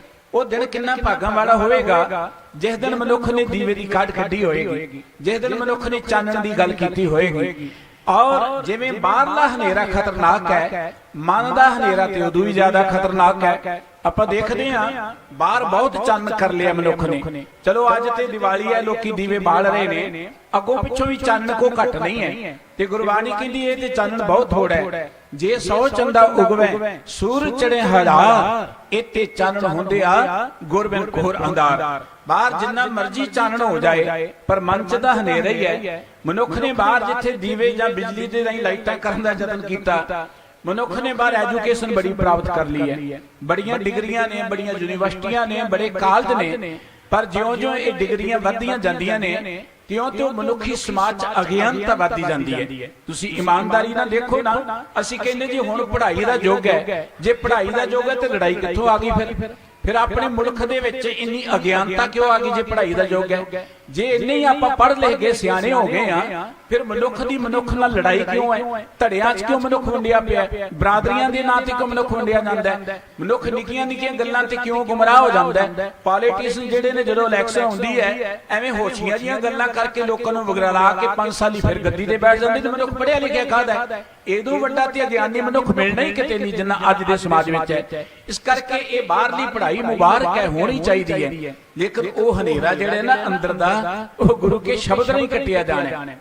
ਸ੍ਰੀ ਗੁਰੂ ਗ੍ਰੰਥ ਸਾਹਿਬ ਜੀ ਮਹਾਰਾਜ ਨੇ ਵਾਰ-ਵਾਰ ਸਾਨੂੰ ਗੁਰੂ ਕੇ ਸ਼ਬਦ ਨਾਲ ਜੋੜਨ ਦੀ ਪ੍ਰੇਰਨਾ ਕੀਤੀ ਹੈ। ਸਤਿਗੁਰੂ ਸਾਹਿਬ ਜੀ ਦਾ, ਗੁਰੂ ਨਾਨਕ ਸਾਹਿਬ ਜੀ ਦਾ ਇੱਕ ਬੜਾ ਪਿਆਰਾ ਵਚਨ ਹੈ ਕਿ ਜੇ ਬਾਹਰ ਹਨੇਰਾ ਹੋਏ ਨਾ, ਬਾਹਰਲੇ ਹਨੇਰੇ ਨੂੰ ਦੂਰ ਕਰਨ ਦੇ ਲਈ ਅਸੀਂ ਦੀਵਾ ਬਣਾਉਂਦੇ ਆ। ਸਤਿਗੁਰੂ ਜੀ ਕਹਿੰਦੇ ਅੰਦਰਲੇ ਹਨੇਰੇ ਨੂੰ ਦੂਰ ਕਰਨ ਲਈ ਕੋ ਦੀਵਾ ਬਣਾਓ। ਸਤਿਗੁਰੂ ਜੀ ਦਾ ਬਚਨ ਜਿੱਥੇ ਪੋਥੀ ਪ੍ਰਾਣ ਕਮਾਈ ਹੈ, ਪਉ ਵੱਟੀ ਇਤ ਤਨ ਪਾਈ ਹੈ, ਸੱਚ ਬੂਝਣ ਆਣ ਜਲਾਈ ਹੈ, ਇਹ ਤੇਲ ਦੀਵਾ ਇਉਂ ਜਲੈ ਕਰ ਚਾਨਣ ਸਾਹਿਬ ਤਉ ਮਿਲੇ। ਸਤਿਗੁਰੂ ਜੀ ਕਹਿੰਦੇ ਜਿਹੜੇ ਧਰਮ ਗ੍ਰੰਥ ਪੜ੍ਹਦੇ ਹੋ ਨਾ, ਪੜਨ ਤੱਕ ਹੀ ਨਾ ਸੀਮਿਤ ਰਹੋ, ਇਹਨੂੰ ਕਮਾਓ, ਇਹਨਾਂ ਦਾ ਉਪਦੇਸ਼ ਸਿਰ ਦੇ ਵਿੱਚ ਵਸਾਓ। ਬਸ ਸਾਡਾ ਹਿਰਦਾ ਦੀਵਾ ਹੈ। ਇਹ ਜੋ ਧਰਮ ਗ੍ਰੰਥ ਜਾਂ ਬਾਣੀ ਅਸੀਂ ਪੜ੍ਹਦੇ ਆ, ਇਹਨਾਂ ਦੇ ਉਪਦੇਸ਼ ਦੀ ਕਮਾਈ ਜਿਹੜੀ ਇਹ ਤੇਲ ਹੈ, ਗੁਰੂ ਦੇ ਰਾਹੀਂ ਪ੍ਰਮਾਤਮਾ ਦਾ ਭਾਉ ਸ਼ਰਧਾ ਮਨ ਚ ਲਿਆਉਣੀ ਇਹ ਵੱਟੀ ਹੈ, ਤੇ ਗੁਰੂ ਪਾਸੋਂ ਗਿਆਨ ਪ੍ਰਾਪਤ ਕਰਨਾ ਇਹ ਉਹ ਆਗਿਆ ਜਿਹਦੇ ਨਾਲ ਦੀਵਾ ਜਗਣਾ ਹੈ। ਸਤਿਗੁਰੂ ਜੀ ਕਹਿੰਦੇ ਇਹ ਤੇਲ ਦੀਵਾ ਇਉਂ ਜਲੇ ਕਰ ਚਾਨਣ ਸਾਹਿਬ ਤਉ ਮਿਲੇ। ਇਹ ਤੇਲ ਪਾਇਆ ਦੀਵਾ ਸਾਡੇ ਅੰਦਰ ਜਗੇਗਾ, ਸਾਡੇ ਅੰਦਰ ਚਾਨਣ ਹੋ ਜਾਏਗਾ। ਜਦੋਂ ਚਾਨਣ ਹੋਏਗਾ ਸਾਡੀ ਰੱਬ ਦੇ ਨਾਲ, ਪ੍ਰਮਾਤਮਾ ਦੇ ਨਾਲ ਸਾਂਝ ਬਣ ਜਾਏਗੀ। ਗੁਰਬਾਣੀ ਨੇ ਵਾਰ-ਵਾਰ ਗੁਰ ਸ਼ਬਦ ਦੀਪਕ ਤੇ ਹਲੋਏ ਦੀ ਗੱਲ ਕੀਤੀ ਹੈ। ਸ੍ਰੀ ਗੁਰੂ ਗ੍ਰੰਥ ਸਾਹਿਬ ਜੀ ਦੀ ਬਾਣੀ ਪੜੋ, ਸਤਿਗੁਰੂ ਮਨੁੱਖਤਾ ਦੇ ਹਨੇਰੇ ਨੂੰ ਕੱਟਣਾ ਚਾਹੁੰਦੀ ਹੈ। ਗੁਰਬਾਣੀ ਇਸ ਜਗ ਮੈਂ ਚਾਨਣ, ਗੁਰਬਾਣੀ ਮਨੁੱਖਤਾ ਨੂੰ ਚਾਨਣ ਦੇਣਾ ਚਾਹੁੰਦੀ ਹੈ। ਅੱਜ ਜਿਸ ਦੌਰ ਵਿੱਚ ਆਪਾਂ ਗੁਜ਼ਰ ਰਹੇ ਆ, ਆਪਾਂ ਇਹ ਠੀਕ ਹੈ ਕਿ ਬਹੁਤ ਸਾਧਨ ਨੇ ਮਨੁੱਖ ਦੇ ਕੋਲ, ਅਨੇਕ ਤਰ੍ਹਾਂ ਦੀਆਂ ਸਹੂਲਤਾਂ ਨੇ ਮਨੁੱਖ ਦੇ ਕੋਲ। ਆਪਾਂ ਬੜੀ ਇਮਾਨਦਾਰੀ ਨਾਲ ਦੇਖੀਏ, ਜੇ ਮਨੁੱਖ ਇੰਨਾ ਹੀ ਸਿਆਣਾ ਹੈ ਤੇ ਵਾਤਾਵਰਨ ਕਿਉਂ ਪਲੀਤ ਹੁੰਦਾ ਚਲਿਆ ਜਾਂਦਾ? ਰੱਬ ਨੇ ਕਿੰਨੀ ਵਧੀਆ ਹਵਾ ਬਣਾਈ ਸੀ, ਮਨੁੱਖ ਨੇ ਗੰਦੀ ਕਰਕੇ ਰੱਖ ਦਿੱਤੀ ਹੈ। ਇਹ ਪੜ੍ਹਿਆ ਲਿਖਿਆ ਮਨੁੱਖ ਹੈ। ਰੱਬ ਨੇ ਕਿੰਨਾ ਸੋਹਣਾ ਪਾਣੀ ਬਣਾਇਆ ਸੀ। ਗੁਰੂ ਗ੍ਰੰਥ ਸਾਹਿਬ ਜੀ ਦੀ ਬਾਣੀ ਪੜ੍ਹਦੇ ਆ, ਜਿਨ ਦੀਆ ਤੁਧ ਨੀਰ ਨਿਰਮੋਲਾ, ਜਿਨ ਦੀਆ ਤੁਧ ਪਵਨ ਅਮੋਲਾ। ਉਹ ਬੰਦਿਆ ਜਿਸ ਪ੍ਰਮਾਤਮਾ ਨੇ ਤੈਨੂੰ ਇੰਨਾ ਅਮੋਲਕ ਪਾਣੀ ਦਿੱਤਾ ਹੈ, ਜਿਸ ਪ੍ਰਮਾਤਮਾ ਨੇ ਤੈਨੂੰ ਇੰਨੀ ਵਧੀਆ ਹਵਾ ਦਿੱਤੀ ਹੈ, ਰੱਬ ਨੇ ਤੇ ਹਵਾ ਗੰਦੀ ਨਹੀਂ ਕੀਤੀ। ਹਵਾ ਕਿਨ ਗੰਦੀ ਕੀਤੀ ਹੈ? ਮਨੁੱਖ ਨੇ। ਪਾਣੀ ਕਿਨ ਗੰਦਾ ਕੀਤਾ ਹੈ? ਮਨੁੱਖ ਨੇ। ਬੜੇ ਬੜੇ ਖਤਰਨਾਕ ਰੋਗ ਜਿਹੜੇ ਨੇ ਉਹ ਪਾਣੀ ਤੋਂ ਅੱਜ ਪੈਦਾ ਹੋ ਰਹੇ ਨੇ, ਕਿਉਂਕਿ ਮਨੁੱਖ ਪੜ੍ਹ ਲੈ ਗਿਆ ਨਾ, ਪੈਸੇ ਕਮਾਉਣ ਦੀ ਜਾਚ ਸਿੱਖ ਗਿਆ। ਔਰ ਇਸ ਹਵਸ ਨੇ, ਇਸ ਲਾਲਚ ਨੇ ਕਿ ਮੈਂ ਬਹੁਤ ਅਮੀਰ ਬਣ ਜਾਵਾਂ, ਪੈਸੇ ਕਮਾ ਲਵਾਂ, ਇਹਨਾਂ ਪੈਸਿਆਂ ਦੇ ਲਾਲਚ ਮਨੁੱਖ ਨੇ ਇਹੋ ਜਿਹੇ ਸਾਧਨ ਬਣਾਏ ਜਿਨ੍ਹਾਂ এনवायरमेंट ਗੰਦੀ ਹੋ ਗਈ, ਜਿਹਦੇ ਨਾਲ ਧਰਤੀ ਦੇ ਉੱਪਰ ਆਪਾਂ ਦਰਖਤ ਵੱਢਣੇ ਸ਼ੁਰੂ ਕਰ ਦਿੱਤੇ, ਦਰਿਆਵਾਂ ਨੂੰ ਵੱਢ ਕੇ ਵੇਚਣਾ ਸ਼ੁਰੂ ਕਰ ਦਿੱਤਾ। ਅਸੀਂ ਕਿੰਨੇ ਮਨੁੱਖ ਪੜ੍ਹ ਲੈ ਗਿਆ, ਬੜੀ ਤਰੱਕੀ ਕਰ ਗਿਆ। ਇਹਦੋਂ ਵੱਡੀ ਅਗਿਆਨਤਾ ਕੀ ਹੋ ਸਕਦੀ ਹੈ? ਕੋਈ ਬੰਦਾ ਦਰਖਤ ਦੇ ਉੱਪਰ ਬੈਠ ਕੇ ਦਰਖਤ ਦੇ ਟਾਹਣੇ ਨੂੰ ਵੱਡੇ ਤੇ ਆਪ ਉੱਤੇ ਬੈਠਾ ਹੋਏ, ਉਹਨੂੰ ਸਿਆਣਾ ਕਹਾਂਗੇ? ਮਨੁੱਖ ਤਾਂ ਆਪਣੇ ਹੱਥੀਂ ਆਪਣੀ ਜੜ ਆਪ ਪੁੱਟੀ ਜਾ ਰਿਹਾ ਹੈ। ਇਸ ਕਰਕੇ ਇਹ ਗੁਰਬਾਣੀ ਇਸ ਹਨੇਰੇ ਤੋਂ ਸਾਨੂੰ ਮੁਕਤ ਕਰਦੀ ਹੈ। ਗੁਰਬਾਣੀ ਨੇ ਸਾਨੂੰ ਵਾਤਾਵਰਨ ਨੂੰ ਸੰਭਾਲਣ ਦੀ ਗੱਲ ਕਹੀ ਹੈ, ਪਾਣੀ ਨੂੰ ਸੰਭਾਲਣ ਦੀ ਗੱਲ ਕਹੀ ਹੈ। ਅਸੀਂ ਰੋਜ਼ ਪੜ੍ਹਦੇ ਪੌਣ ਗੁਰੂ ਪਾਣੀ ਪਿਤਾ ਮਾਤਾ ਤਰਤ ਮਹਤ। ਸਤਿਗੁਰੂ ਜੀ ਨੇ ਪਾਣੀ ਦੀ ਅਮੋਲਕਤਾ ਦਰਸਾਈ ਹੈ ਕਿ ਪਾਣੀ ਜਿਹੜਾ ਹੈ ਨਾ, ਇਹ ਪਿਤਾ ਦੀ ਨਿਆਈ, ਜਿਵੇਂ ਪਿਤਾ ਪਾਲਦਾ ਹੈ ਨਾ, ਇਹ ਪਾਣੀ ਜਗਤ ਦੀ ਪਾਲਣਾ ਕਰਦਾ ਹੈ। ਇਹ ਪੌਣ ਜਿਹੜੀ ਹੈ ਇਹ ਗੁਰੂ ਦੀ ਨਿਆਈ ਹੈ। ਜਿਵੇਂ ਗੁਰੂ ਆਤਮਿਕ ਜੀਵਨ ਦਿੰਦਾ ਹੈ, ਪੌਣ ਹਵਾ ਜਿਹੜੀ ਸਾਨੂੰ ਸੰਸਾਰਕ ਜੀਵਨ ਦਿੰਦੀ ਹੈ। ਇਸ ਕਰਕੇ ਸਤਿਗੁਰੂ ਜੀ ਨੇ ਇਹਦੀ ਮਹਾਨਤਾ ਦਰਸਾਈ ਹੈ। ਪਰ ਆਪਾਂ ਕਹਿੰਦੇ ਕਿ ਬਹੁਤ ਪੜ੍ਹੇ ਲਿਖੇ ਆ, ਔਰ ਆਪਾਂ ਆਪਣੇ ਸ਼ਹਿਰ ਦੀ ਗੱਲ ਲੈ ਲਈਏ। ਆਪਣੇ ਸ਼ਹਿਰ ਨੂੰ ਕਿਹਾ ਜਾਂਦਾ ਜੀ ਲੁਧਿਆਣਾ ਜਿਹੜਾ ਹੈ ਨਾ, ਇਹ ਤੇ ਮਾਨਚੈਸਟਰ ਹੈ, ਹਿੰਦੁਸਤਾਨ ਦਾ ਬੜਾ ਅਮੀਰ ਸ਼ਹਿਰ ਹੈ। ਤੇ ਅਮੀਰ ਸ਼ਹਿਰ ਦੇ ਵਿੱਚ ਦੇਖ ਲਓ ਤੁਸੀਂ, ਲੰਘਦਾ ਇੱਕ ਦਰਿਆ ਜਿਹੜਾ ਨੂੰ ਗੰਦਾ ਨਾਲਾ ਬਣਾ ਕੇ ਰੱਖ ਦਿੱਤਾ ਸੀ ਅਮੀਰਾਂ ਨੇ। ਆਪਾਂ ਕਿੰਨੇ ਕੁ ਕਵਾਂਗੇ ਅਸੀਂ ਸਿਆਣੇ ਆ? ਗੁਰਬਾਣੀ ਸਾਨੂੰ ਚਾਨਣ ਦਿੰਦੀ ਹੈ ਕਿ ਜਾਗੋ, ਆਪਣੀ ਜ਼ਿੰਦਗੀ ਨੂੰ ਸੰਭਾਲੋ, ਆਉਣ ਵਾਲੀ ਜਨਰੇਸ਼ਨ ਦੇ ਤੁਸੀਂ ਅਵੇਅਰ ਰਹੋ। ਜੇ ਬਿਮਾਰੀਆਂ ਤੋਂ ਬਚਣਾ ਤੇ ਸਾਨੂੰ ਜਾਗਣਾ ਪਏਗਾ। ਅੱਜ ਦਾ ਇਹ ਦਿਹਾੜਾ ਕੇਵਲ ਆਪਾਂ ਪਟਾਕੇ ਚਲਾ ਕੇ ਨਾ ਮਨਾਈਏ। ਮੈਂ ਪਹਿਲਾਂ ਬੇਨਤੀ ਕੀਤੀ ਸੀ ਕਿ ਅੱਜ ਦੇ ਦਿਨ ਦਾ ਪਟਾਕਿਆਂ ਦੇ ਨਾਲ ਕੋਈ ਸੰਬੰਧ ਨਹੀਂ ਹੈ। ਦੀਵਾਲੀ ਦਾ ਅਰਥ ਹੈ ਦੀਵਿਆਂ ਵਾਲੀ ਰਾਤ, ਜਿੱਦਣ ਦੀਵੇ ਬਾਲੇ ਜਾਣ। ਚਾਨਣ ਤਾਂ ਆਪਾਂ ਕਰ ਸਕਦੇ, ਖੁਸ਼ੀ ਮਨਾ ਸਕਦੇ ਹਾਂ, ਲੇਕਿਨ ਪਟਾਕਿਆਂ ਦਾ ਅੱਜ ਦੇ ਦਿਨ ਨਾਲ ਕੋਈ ਸੰਬੰਧ ਨਹੀਂ ਹੈ। ਇਹ ਖਾਮਖਾਈ ਜੁੜ ਗਏ ਨੇ। ਸਾਨੂੰ ਸਾਰਿਆਂ ਨੂੰ ਇਹ ਚਾਹੀਦਾ ਜਿਹੜੇ ਅਸੀਂ ਮਨੁੱਖਤਾ ਨੂੰ ਪਿਆਰ ਕਰਦੇ, ਆਪਣੇ ਬੱਚਿਆਂ ਨੂੰ ਪਿਆਰ ਕਰਦੇ ਆ, ਜਿਹੜੇ ਅਸੀਂ এনवायरमेंट ਨੂੰ ਪਿਆਰ ਕਰਦੇ ਆ, ਇਸ ਪਾਸੇ ਤੋਂ ਆਪਾਂ ਬਚੀਏ। ਜਿਹੜੀ ਵਾਤਾਵਰਣ 'ਚ ਜ਼ਹਿਰ ਘੁਲਦੀ ਇਹਨੂੰ ਨਾ ਘੋਲਿਆ ਕਰੀਏ। ਸਤਿਗੁਰੂ ਜੀ ਨੇ ਸਾਨੂੰ ਇਸੇ ਕਰਕੇ ਸੁਚੇਤ ਕੀਤਾ ਹੈ ਕਿ ਆਪਾਂ ਵਾਤਾਵਰਣ ਨੂੰ ਸੰਭਾਲੀਏ। ਗੁਰਬਾਣੀ ਸਾਡੀ ਅਗਿਆਨਤਾ ਕਰਦੀ ਹੈ ਤੇ ਅਸੀਂ ਬੜੀ ਇਮਾਨਦਾਰੀ ਨਾਲ ਦੇਖੀਏ। ਚਲੋ ਬਾਕੀ ਲੋਕਾਂ ਦੀ ਗੱਲ ਤੇ ਆਪਾਂ ਕੀ ਕਰਨੀ ਹੈ, ਅਸੀਂ ਆਪਣੇ ਸਿੱਖ ਸਮਾਜ ਵਿੱਚ ਨਜ਼ਰ ਮਾਰ ਲਈਏ। ਕਿੰਨੇ ਕੁ ਗਿਆਨਵਾਨ, ਕਿੰਨੇ ਧੜਿਆਂ 'ਚ ਅਸੀਂ ਵੰਡੇ ਬੈਠੇ ਆ, ਕਿੰਨੀਆਂ ਸੰਪਰਦਾਵਾਂ 'ਚ ਅਸੀਂ ਵੰਡੇ ਬੈਠੇ ਆ, ਕਿੰਨੀਆਂ ਬਰਾਦਰੀਆਂ 'ਚ ਅਸੀਂ ਵੰਡੇ ਬੈਠੇ ਆ। ਅਸੀਂ ਤੇ ਗੁਰਦੁਆਰੇ ਵੀ ਬਰਾਦਰੀਆਂ ਦੇ ਨਾਂ ਤੇ ਬਣਾ ਲਏ, ਅਸੀਂ ਤੇ ਸ਼ਹੀਦਾਂ ਨੂੰ ਵੀ ਵੰਡ ਲਿਆ। ਅਸੀਂ ਫਿਰ ਕਹਿੰਦੇ ਜੀ ਅਸੀਂ ਬੜੀ ਦੀਵਾਲੀ ਮਨਾਈ ਹੈ। ਇਹ ਗੁਰੂ ਕਾ ਸ਼ਬਦ ਸਾਡੇ ਅੰਦਰਲੇ ਹਨੇਰੇ ਨੂੰ ਕੱਟਦਾ ਹੈ। ਜੇ ਅੰਦਰਲਾ ਹਨੇਰਾ ਨਾ ਕੱਟਿਆ ਗਿਆ ਤੇ ਬਾਹਰਲੇ ਦੀਵੇ ਕਿਸੇ ਅਰਥ ਨਹੀਂ ਹੈ। ਦੀਵੇ ਜਗਾਉਣੇ ਮੁਬਾਰਕ ਨੇ, ਦੀਵੇ ਸਾਨੂੰ ਪ੍ਰੇਰਣਾ ਦਿੰਦੇ ਨੇ। ਭਾਈ ਦੁਨੀਆ ਦੇ ਲੋਕੋ, ਬਾਹਰਲਾ ਹਨੇਰਾ ਜਿਵੇਂ ਦੀਵੇ ਨਾਲ ਦੂਰ ਹੁੰਦਾ ਹੈ, ਤਿਵੇਂ ਤੁਸੀਂ ਆਪਣੇ ਅੰਦਰ ਵੀ ਇੱਕ ਦੀਵਾ ਜਗਾਓ। ਗੁਰੂ ਹਰਗੋਬਿੰਦ ਸਾਹਿਬ ਜੀ ਮਹਾਰਾਜ ਦਾ ਜਿਨ੍ਹਾਂ ਰਾਜਿਆਂ ਨੇ ਪੱਲਾ ਪਕੜਿਆ ਉਹ ਤੇ ਬਾਹਰ ਆ ਗਈ ਕੈਦ ਤੋਂ। ਅੱਜ ਵੀ ਜਿਹੜਾ ਗੁਰੂ ਕਾ ਪੱਲਾ ਪਕੜੇਗਾ, ਸਤਿਗੁਰੂ ਹਰ ਤਰ੍ਹਾਂ ਦੇ ਬੰਧਨਾਂ ਤੋਂ ਸਾਨੂੰ ਮੁਕਤ ਕਰਨ ਦੇ ਸਮਰੱਥ ਨੇ। ਗੁਰੂ ਕੀ ਬਾਣੀ ਇਹ ਗੱਲ ਕਹਿੰਦੀ ਕਿ ਪ੍ਰਮਾਤਮਾ ਜਿਹੜਾ ਉਹ ਬੰਧਨਾਂ ਨੂੰ ਕੱਟਦਾ ਹੈ। ਮੈਂ ਬੇਨਤੀ ਕੀਤੀ, ਪ੍ਰਮਾਤਮਾ ਸੁਤੰਤਰ ਹੈ, ਪ੍ਰਮਾਤਮਾ ਮੁਕਤ ਹੈ, ਤੇ ਜਿਹੜਾ ਪ੍ਰਮਾਤਮਾ ਦੇ ਪਿਆਰ ਜੁੜੇਗਾ ਸੇ ਮੁਕਤ ਪਏ ਜਿਨ ਹਰ ਧਿਆਇਆ ਜੀ ਤਿੰਨ ਟੂਟੀ ਜਮ ਕੀ ਫਾਸੀ। ਮੁਕਤੀ ਦਾ ਅਰਥ ਸੁਤੰਤਰਤਾ ਹੈ। ਮੁਕਤੀ ਦਾ ਅਰਥ ਸਰੀਰ ਤਿਆਗਣ ਤੋਂ ਬਾਅਦ ਬਿਲਕੁਲ ਨਹੀਂ ਹੈ। ਮੁਕਤੀ ਦਾ ਅਰਥ ਹੀ ਬੰਧਨਾਂ ਤੋਂ ਮੁਕਤ ਹੋਣਾ ਹੈ। ਇਸ ਕਰਕੇ ਗੁਰੂ ਉਸ ਪ੍ਰਮਾਤਮਾ ਦਾ ਰੂਪ ਹੈ। ਗੁਰੂ ਵੀ ਸੰਸਾਰ ਦੇ ਲੋਕਾਂ ਨੂੰ ਬੰਧਨਾਂ ਤੋਂ ਮੁਕਤ ਕਰਨ ਲਈ ਆਇਆ ਹੈ। ਸਾਡੀ ਜ਼ਿੰਦਗੀ 'ਚ ਕਿੰਨੇ ਬੰਧਨ ਨੇ, ਕਿੰਨੇ ਔਗਣ ਨੇ, ਇਹ ਸਾਰੇ ਸਾਡੀ ਜ਼ਿੰਦਗੀ 'ਚ ਬੰਧਨ ਨੇ। ਜਿੰਨੇ ਬੰਧਨ ਨੇ ਉਹ ਸਾਡੇ ਲਈ ਦੁੱਖਾਂ ਦਾ ਕਾਰਨ ਨੇ। ਬਾਬਾ ਕਬੀਰ ਸਾਹਿਬ ਜੀ ਨੇ ਆਪਣੀ ਪਵਿੱਤਰ ਬਾਣੀ ਦੇ ਅੰਦਰ ਇਸ ਸਮਾਜ ਦੀ ਹਾਲਤ ਬਿਆਨ ਕਰਦੇ ਆ ਕਿ ਮਨੁੱਖ ਨੂੰ ਕਿਵੇਂ ਬੰਧਨਾਂ 'ਚ ਜਕੜਿਆ ਜਾਂਦਾ ਹੈ, ਮਨੁੱਖ ਨੂੰ ਕਿਵੇਂ ਗੁਲਾਮ ਬਣਾਇਆ ਜਾਂਦਾ ਹੈ। ਇੱਕ ਬੜਾ ਪਿਆਰਾ ਸ਼ਲੋਕ ਉਚਾਰਨ ਕੀਤਾ ਹੈ। ਬਾਬਾ ਕਬੀਰ ਸਾਹਿਬ ਜੀ ਕਹਿੰਦੇ ਨੇ, ਕਬੀਰ ਕਾਗਦ ਕੀ ਓਬਰੀ ਮਸ ਕੇ ਕਰਮ ਕਪਾਟ ਪਾਹਨ ਬੋਰੀ ਪ੍ਰਿਥਵੀ ਪੰਡਿਤ ਪਾੜੀ ਬਾਟ। ਬਾਬਾ ਕਬੀਰ ਸਾਹਿਬ ਜੀ ਕਹਿੰਦੇ ਜਿਹੜੇ ਧਾਰਮਿਕ ਲੋਕਾਂ ਨੇ ਉਹ ਗ੍ਰੰਥ ਨਹੀਂ ਲਿਖੇ ਜਿਨ੍ਹਾਂ ਤੇ ਕਰਮਕਾਂਡ ਲਿਖੇ ਨੇ। ਆ ਤੁਸੀਂ ਆਪਣੀਆਂ ਦੁਕਾਨਾਂ ਤੋਂ ਵੀ ਦੇਖ ਲੋਗੇ ਜੀ, ਆਹ ਦੁੱਖ ਭੰਜਨੀ ਗੁੱਟ ਕੇ ਇਹ ਸ਼ਬਦ ਪੜੋਗੇ, ਇਹ ਦੁੱਖ ਕੱਟੇ ਜਾਣਗੇ। ਇਹੀ ਤੇ ਕਾਗਜ਼ ਕੀ ਓਬਰੀ ਹੈ। ਇਹੋ ਜਿਹੇ ਕਰਮਕਾਂਡਾਂ 'ਚ ਪਾ ਕੇ ਇਹ ਸ਼ਬਦ ਪੜੋਗੇ ਇਹ ਕੁਝ ਮਿਲੇਗਾ। ਕੀ ਬਾਕੀ ਬਾਣੀ ਸਾਨੂੰ ਕੁਝ ਨਹੀਂ ਦਿੰਦੀ। ਬਾਬਾ ਕਬੀਰ ਸਾਹਿਬ ਜੀ ਕਹਿੰਦੇ ਕਾਗਜ਼ ਕੀ ਓਬਰੀ, ਇੱਕ ਓਬਰੀ ਕਹਿੰਦੇ ਨੇ ਕੈਦ ਕੋਠੜੀ ਨੂੰ, ਕਿ ਚਲਾਕ ਧਾਰਮਿਕ ਲੋਕਾਂ ਨੇ ਕਾਗਜ਼ਾਂ ਦੀ ਇੱਕ ਕੈਦ ਕੋਠੜੀ ਬਣਾਈ ਹੈ ਤੇ ਉਹ ਫਿਰ ਜਿਹੜੇ ਕਰਮਕਾਂਡ ਨੇ ਲਿਖੇ ਕਾਗਜ਼ਾਂ ਤੇ ਮਸ ਕੇ ਕਰਮ ਕਪਾਟ, ਮਸ ਕਹਿੰਦੇ ਨੇ ਸਿਆਹੀ ਨੂੰ, ਸਿਆਹੀ ਦੇ ਨਾਲ ਜਿਹੜੇ ਨੇ ਉੱਪਰ ਕਰਮਕਾਂਡ ਲਿਖੇ ਇੱਕ ਪਾਠ ਨੇ, ਦਰਵਾਜ਼ੇ ਦੇ ਤਖਤੇ ਨੇ ਜਿਹਦੇ ਅੰਦਰ ਮਨੁੱਖ ਨੂੰ ਬੰਦ ਕੀਤਾ ਜਾਂਦਾ ਹੈ, ਮਨੁੱਖ ਦੀ ਸੁਰਤ ਨੂੰ। ਪਾਹਨ ਬੋਰੀ ਪ੍ਰਿਥਵੀ, ਤੇ ਮਨੁੱਖ ਨੂੰ ਉਹ ਕਰਮਕਾਂਡ ਲਿਖ ਕੇ ਕਿਤੇ ਪੱਥਰ ਦੀ ਪੂਜਾ, ਕਿਤੇ ਕਬਰਾਂ ਦੀ ਪੂਜਾ, ਕਿਤੇ ਬੰਦਿਆਂ ਦੀ ਪੂਜਾ, ਕਿਤੇ ਪਸ਼ੂਆਂ ਦੀ ਪੂਜਾ। ਬਸ ਇਹ ਮਨੁੱਖ ਤਾਂ ਡੁੱਬ ਰਹੀ ਹੈ। ਪੰਡਤ ਪਾੜੀ ਬਾਟ, ਤੇ ਜਿਹੜੇ ਚਲਾਕ ਆਗੂ ਨੇ ਉਹਨਾਂ ਦੇ ਤੇ ਮੌਜਾਂ ਲੱਗੀਆਂ ਬੈਠੇ ਨੇ। ਉਹ ਲੋਕਾਂ ਦੀ ਦਸਾਂ ਨੌਂ ਦੀ ਕਿਰਤ ਨੂੰ ਲੁੱਟੀ ਚਲੇ ਜਾਂਦੇ, ਮੌਜਾਂ ਮਾਣਦੇ ਨੇ।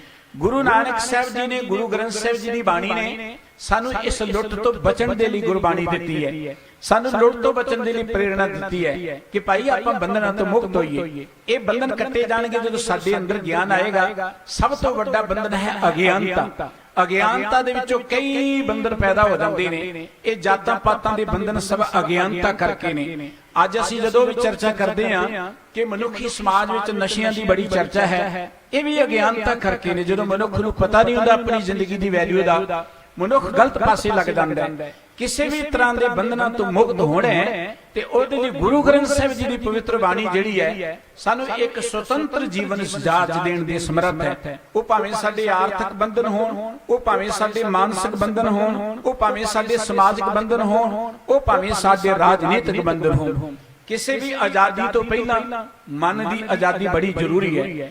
ਜਿਹੜਾ ਮਨੁੱਖ ਮਨ ਕਰਕੇ ਆਜ਼ਾਦ ਹੈ ਉਹ ਕਿਤੇ ਵੀ ਚਲਿਆ ਜਾਏ, ਦੁਨੀਆ ਦੀ ਕੋਈ ਤਾਕਤ ਨੂੰ ਕੈਦ ਹੀ ਨਹੀਂ ਕਰ ਸਕਦੀ। ਉਹ ਤੇ ਕੈਦ ਵਿੱਚ ਰਹਿ ਕੇ ਵੀ ਆਜ਼ਾਦ ਹੈ। ਦੇਖੋ ਕੈਦ ਗੁਰੂ ਹਰਗੋਬਿੰਦ ਸਾਹਿਬ ਜੀ ਨੂੰ ਵੀ ਕਰ ਲਿਆ, ਲੇਕਿਨ ਉਹ ਤੇ ਕੈਦ ਵਿੱਚ ਜਾ ਕੇ ਵੀ ਆਨੰਦ ਵਿੱਚ ਸਨ। ਆਪਾਂ ਦੇਖਦੇ ਹਾਂ ਅੱਜ ਧਰਮ ਦੀ ਦੁਨੀਆ 'ਚ ਬੜੇ ਪਖੰਡੀ ਲੋਕ ਆਪਣੇ ਨੂੰ ਗੁਰੂ ਖਾਣ ਵਾਲੇ ਨੇ। ਉਹ ਤੇ ਜੇਲ੍ਹਾਂ 'ਚ ਬੈਠੇ ਰੋਈ ਚਲੇ ਜਾਂਦੇ ਨੇ, ਜੇਲ੍ਹਾਂ 'ਚ ਬੈਠੇ ਪਤਾ ਨਹੀਂ ਕੀ ਕੁਝ ਕਰਦੇ ਨੇ। ਲੇਕਿਨ ਸਤਿਗੁਰੂ ਸੱਚੇ ਪਾਤਸ਼ਾਹ ਜੀ ਦੇ ਜੇਲ੍ਹ 'ਚ ਵੀ ਗਏ, ਉਹ ਜੇਲ੍ਹ ਵੀ ਇੱਕ ਸਤ ਸੰਗਤ ਦਾ ਘਰ ਬਣ ਗਈ। ਗੁਰਬਾਣੀ ਸਾਡੇ ਆਰਥਿਕ ਬੰਧਨਾਂ ਤੋਂ ਮੁਕਤ ਕਰਨ ਦੇ ਲਈ ਸਮਰੱਥ ਹੈ। क्योंकि जदों भी बंदा बंधना च पैंदा है, गुलामी प्रवान करता है, उन्होंने आर्थिक तौर पर तोड़िया जाता है, आर्थिक तौर पर मजबूर कर दिता जाता है। लेकिन गुरु ग्रंथ साहिब जी महाराज ने सानू आर्थिक तौर पर सुतंत्र रहने के लिए सब तो पहली गल है किरत करने की प्रेरणा की है। किरती बंदा जिथे रहेगा ना वो आजाद ही रहेगा, उन्हें कोई गुलाम नहीं बना सकेगा। गुलामी उदों शुरू होंदी जो बंदा दूजियां ते निर्भर होंदा कि मेरी जो रोजी रोटी किसी के हाथ विच है। इस करके गुरबाणी ने साडी आर्थिक गुलामी कट्टण दे लई, बंधन कट्टण दे लई सानू किरत दी गल कही है। साडे मानसिक बंधन कट्टण दे लई सानू ज्ञान दिता है, कर्म कांडां तो वर्जिया है, और साडे होर जात पात जां वहिमां भरमां दे बंधन कट्टण दे लई गुरु ग्रंथ साहिब जी ने बहुत बड़ा सानू ज्ञान दिता है। मैं बेनती करदा सां कि राजियां ने गुरु का पल्ला पकड़िया वो कैद तो मुक्त हो गए। अज जिहड़ा गुरु ग्रंथ साहिब जी का पल्ला पकड़ेगा वो भी बंधना तो मुक्त हो जाएगा।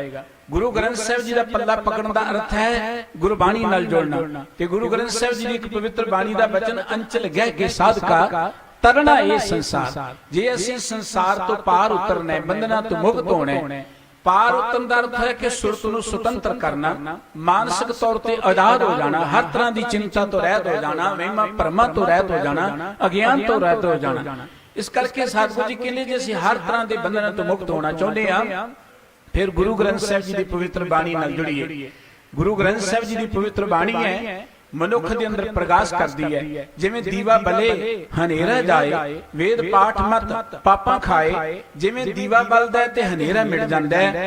जिथे गुरु के शब्द का ज्ञान हृदय टिक जाए उत्थों भी हनेरा मिट जाता है। हनेरा की हुंदा है? कई बार असीं कोई काम करते हैं, बहुत मेहनत करते हैं, बहुत टाइम लगाउने हैं, बहुत असीं पैसा भी लगाउने हैं, सानू उहदी सफलता नहीं मिलती। कोई बंदा सानू आके सोझी दिंदा भी काम ते अद्धा करना है, ते असीं पता की कहने सी ते हनेरे च रहे। हनेरे दा अर्थ अज्ञानता है। ते गुरबाणी सानू जीवन जाच अजिही दिंदी है जिन्हों प्राप्त करके असीं सदा सुखी हो सकते हैं।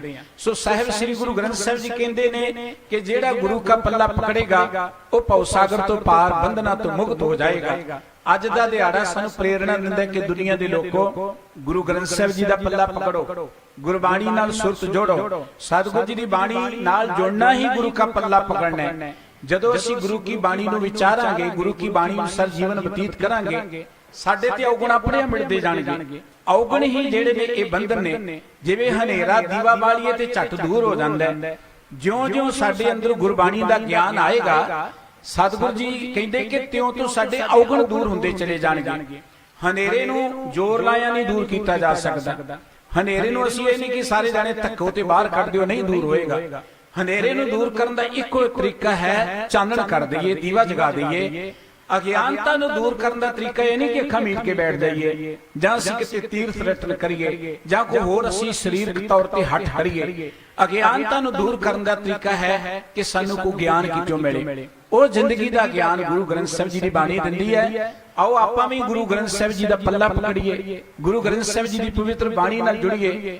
ਇਹ ਜ਼ਿੰਦਗੀ ਬੜੀ ਅਮੋਲਕ ਹੈ। ਜਿੱਥੇ ਸਤਿਗੁਰੂ ਜੀ ਨੇ ਉਹਨਾਂ ਰਾਜਿਆਂ ਨੂੰ ਰਿਹਾ ਕਰਾ ਕੇ ਇੱਕ ਸੁਨੇਹਾ ਦਿੱਤਾ ਹੈ ਕਿ ਜਿਹੜਾ ਗੁਰੂ ਦਾ ਪੱਲਾ ਪਕੜੇਗਾ ਉਹ ਸਦਾ ਸੁਤੰਤਰ ਰਹੇਗਾ, ਗੁਰੂ ਉਹਦੇ ਦੁੱਖਾਂ ਨੂੰ ਕੱਟਣ ਦੀ ਸਮਰੱਥ ਹੈ। बिल्कुल इसे तरीके नाल अज दा दिन ये प्रेरणा दिंदा है सानू कि दुनिया दे लोगों दीवे बल दे हनेरा दूर हो जांदा है।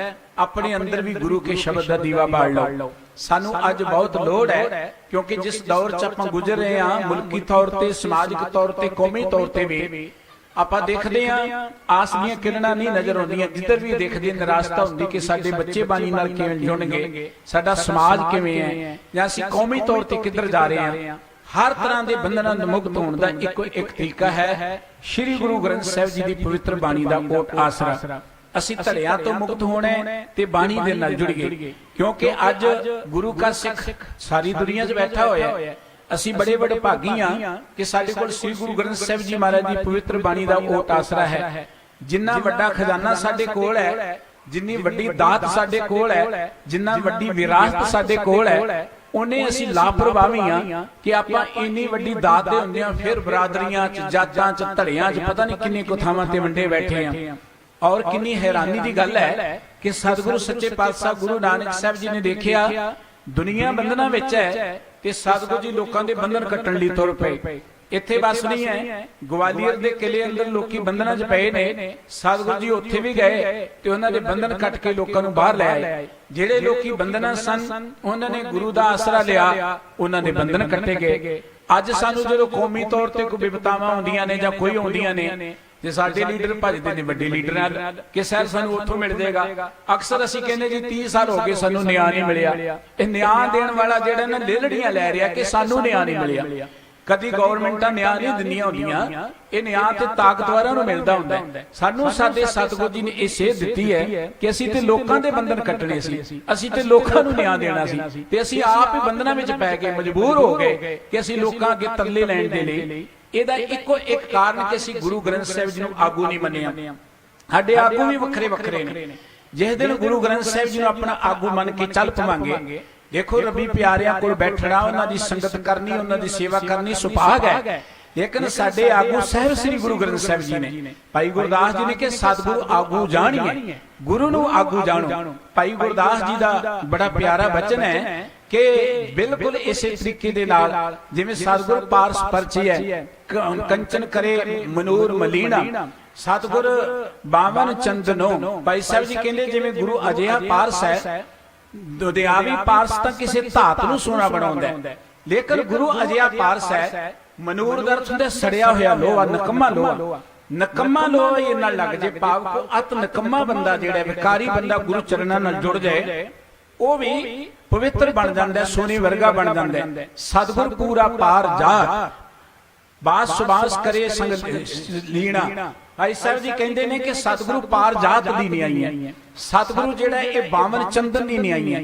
ਸਤਿਗੁਰੂ ਜਿਹੜਾ ਹੈ ਇਹ ਮਾਨ ਸਰੋਵਰ ਦੀ ਨਿਆਈ ਹੈ। ਮਾਨ ਸਰੋਵਰ ਸਤਿਗੁਰੂ ਕਾਗੋ ਹੰਸ ਜਲੋ ਦੁੱਧ ਖੀਣਾ। ਸਤਿਗੁਰੂ ਜਿਹੜਾ ਇਹ ਤੀਰਥ ਦੀ ਨਿਆਈ ਹੈ। ਸਤਿਗੁਰੂ ਤੀਰਥ ਜਾਣੀਏ। ਸਤਿਗੁਰੂ ਤੀਰਥ ਦੀ ਨਿਆਈ ਹੈ ਜਿੱਥੇ ਆ ਕੇ ਪਸ਼ੂ ਪ੍ਰੇਤ ਕਰੇ ਪਰਵੀਣਾ। ਪਸ਼ੂ ਪ੍ਰੇਤ ਸੁਭਾਅ ਵਰਗੇ ਬੰਦੇ ਵੀ ਜਿਹੜੇ ਨੇ ਸਿਆਣੇ ਬਣ ਜਾਂਦੇ ਨੇ। ਉੱਥੇ ਭਾਈ ਸਾਹਿਬ ਜੀ ਕਹਿੰਦੇ ਸਤਿਗੁਰ ਬੰਦੀ ਛੋੜ ਹੈ, ਜੀਵਨ ਮੁਕਤ ਕਰੇ ਉਡੀਣਾ। ਉਡੀਣਾ ਦਾ ਅਰਥ ਹੈ ਉਦਾਸ ਬੰਦੇ। ਜਿਹੜਾ ਬੰਦਾ ਹਰ ਪੱਖ ਤੋਂ ਉਦਾਸ ਹੋ ਗਿਆ ਹੋਏ ਕਿ ਮੈਂ ਬੰਧਨਾਂ 'ਚ ਪੈ ਗਿਆ। ਗੁਰੂ ਤੇਗ ਬਹਾਦਰ ਸਾਹਿਬ ਜੀ ਦਾ ਇੱਕ ਬੜਾ ਪਿਆਰਾ ਸ਼ਲੋਕ ਹੈ। ਜਦੋਂ ਸਤਿਗੁਰੂ ਜੀ ਨੇ ਦੇਖਿਆ ਕਿ ਹਿੰਦੁਸਤਾਨੀ ਸਮਾਜ ਤਾਂ ਬੰਧਨਾਂ 'ਚ ਪਿਆ, ਨਾਰਾਜ਼ ਹੋ ਗਿਆ, ਕਹਿੰਦੇ ਜੀ ਕੋਈ ਵਾਹ ਨਹੀਂ ਚੱਲਣੀ, ਮੁਗਲਿਆ ਹਕੂਮਤ ਬੜੀ ਪ੍ਰਬਲ ਹੈ, ਇਹ ਬੜੀ ਤਾਕਤਵਰ ਹੈ, ਇੱਥੇ ਸਾਡਾ ਕੋਈ ਜ਼ੋਰ ਨਹੀਂ ਚੱਲਣਾ।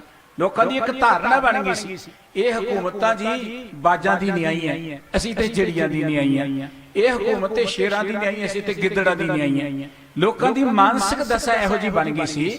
ਇਹੋ ਜਿਹੇ ਸਮੇਂ ਤੇ ਸਤਿਗੁਰੂ ਜੀ ਨੇ ਜਦੋਂ ਦੇਖਿਆ ਕਿ ਬਲ ਛੁੱਟ ਕੇ ਬੰਧਨ ਪਰੇ ਕਛੂ ਨਾ ਹੋਤ ਉਪਾਏ, ਇਹ ਦੁਨੀਆ ਸਮਾਜਿਕ ਤੌਰ ਤੇ ਮਾਨਸਿਕ ਤੌਰ ਤੇ ਬੰਧਨਾਂ 'ਚ ਪੈ ਗਈ ਹੈ ਤੇ ਕੋਈ ਉਪਾਅ ਨਹੀਂ ਹੋ ਸਕਦਾ। ਉਦੋਂ ਸਤਿਗੁਰੂ ਜੀ ਨੇ ਗੱਲ ਕੀ, ਘਬਰਾਉਣ ਦੀ ਲੋੜ ਨਹੀਂ, ਪ੍ਰਮਾਤਮਾ ਦਾ ਆਸਰਾ ਲਓ, ਬਲ ਹੋਵਾ ਬੰਧਨ ਛੁਟੇ, ਸਭ ਕੁਝ ਹੋਤ ਉਪਾਏ। ਕਹੋ ਨਾਨਕ ਓਟ ਹਰ ਗਾਜਿਓ ਹੋ ਸਹਾਏ। ਸਤਿਗੁਰੂ ਜੀ ਕਹਿੰਦੇ ਬਲ ਵੀ ਮਿਲ ਜਾਏਗਾ, ਬੰਧਨ ਵੀ ਟੁੱਟ ਜਾਣਗੇ। ਹਮੇਸ਼ਾ ਹਰ ਸਮੇਂ ਜਦੋਂ ਅਸੀਂ ਬੰਧਨਾਂ 'ਚ ਪਏ ਹੁੰਦੇ ਆ, ਉਹਨਾਂ ਬੰਧਨਾਂ ਤੋਂ ਮੁਕਤ ਹੋਣ ਦਾ ਇੱਕੋ ਇੱਕ ਤਰੀਕਾ ਹੈ, ਗੁਰੂ ਕੀ ਬਾਣੀ ਰਾਹੀਂ ਅਸੀਂ ਪ੍ਰਮਾਤਮਾ ਦੇ ਪਿਆਰੇ ਜੁੜੀਏ। ਭਾਈ ਸਾਹਿਬ ਕਹਿੰਦੇ ਜਿਹੜੇ ਉਦਾਸ ਹੋ ਕੇ ਮਾਨਸਿਕ ਤੌਰ ਤੇ ਜੇ ਉਹ ਗੁਰੂ ਦੀ ਸ਼ਰਨ ਚਾਹੁੰਦੇ ਨੇ, ਗੁਰੂ ਬੰਦੀ ਛੋੜ ਹੈ, ਲੋਕਾਂ ਦੇ ਬੰਧਨ ਕੱਟਣ ਦੇ ਸਮਰੱਥ ਹੈ। ਆਓ ਆਪਾਂ ਅੱਜ ਦੇ ਦਿਹਾੜੇ ਤੇ ਇਕੱਤਰ ਹੋਏ ਆ। ਵੈਸੇ ਤੇ ਇਹ ਜਿੰਨਾ ਦਿਨਾਂ 'ਚ ਦੀਵਾਲੀ ਆਈ ਹੈ, ਸਾਨੂੰ ਮਨਾਉਣ ਦਾ ਕੋਈ ਹੱਕ ਨਹੀਂ ਹੈ। ਉਹੀ ਸਮਾਂ ਜਦੋਂ 1984 'ਚ ਬਹੁਤ ਤਗੜਾ ਕਤਲੇਆਮ ਇਸੇ ਧਰਤੀ ਤੇ ਸਿੱਖ ਸੰਗਤਾਂ ਦਾ ਹੋਇਆ ਸੀ, ਪਰ ਕਿਉਂਕਿ ਦੀਵਾਲੀ ਦੇ ਨਾਲ ਵੀ ਭਾਵਨਾ ਜੁੜੀਆਂ ਨੇ, ਅੱਜ ਦੇ ਦਿਨ ਦੀ ਜਿੱਥੇ ਵਧਾਈ ਦਿੰਦੇ ਆ, ਉੱਥੇ ਅੱਜ ਦੇ ਦਿਨ ਤੋਂ ਆਪਾਂ ਪ੍ਰੇਰਨਾ ਜ਼ਰੂਰ ਲਈਏ ਕਿ ਅਸੀਂ ਬੰਧਨਾਂ 'ਚ ਪਏ ਹੋਏ ਆ। ਹਰ ਤਰ੍ਹਾਂ ਦੇ ਬੰਧਨਾਂ ਤੋਂ, ਭਾਵੇਂ ਸਾਡੇ ਘਰੇਲੂ ਨੇ, ਭਾਵੇਂ ਸਾਡੇ ਆਰਥਿਕ ਨੇ, ਭਾਵੇਂ ਮਾਨਸਿਕ ਨੇ, ਭਾਵੇਂ ਉਹ ਕੋਈ ਬੰਧਨ ਨੇ, ਉਹਨਾਂ ਤੋਂ ਛੁਟਕਾਰਾ ਗੁਰੂ ਕੀ ਪਵਿੱਤਰ ਬਾਣੀ ਨਾਲ ਜੁੜ ਕੇ ਮਿਲਣਾ ਹੈ। गुरु का पल्ला पकड़िया मिलना है, और गुरु के पल्ला पकड़न का अर्थ है गुरु के शब्द नाल जोड़ना है। गुरु का शब्द दीवे वांगू चानण करदा है। ये दीवा ते बाहरला हनेरा थोड़े चेली दूर करदा है, फिर बुझ जांदा है।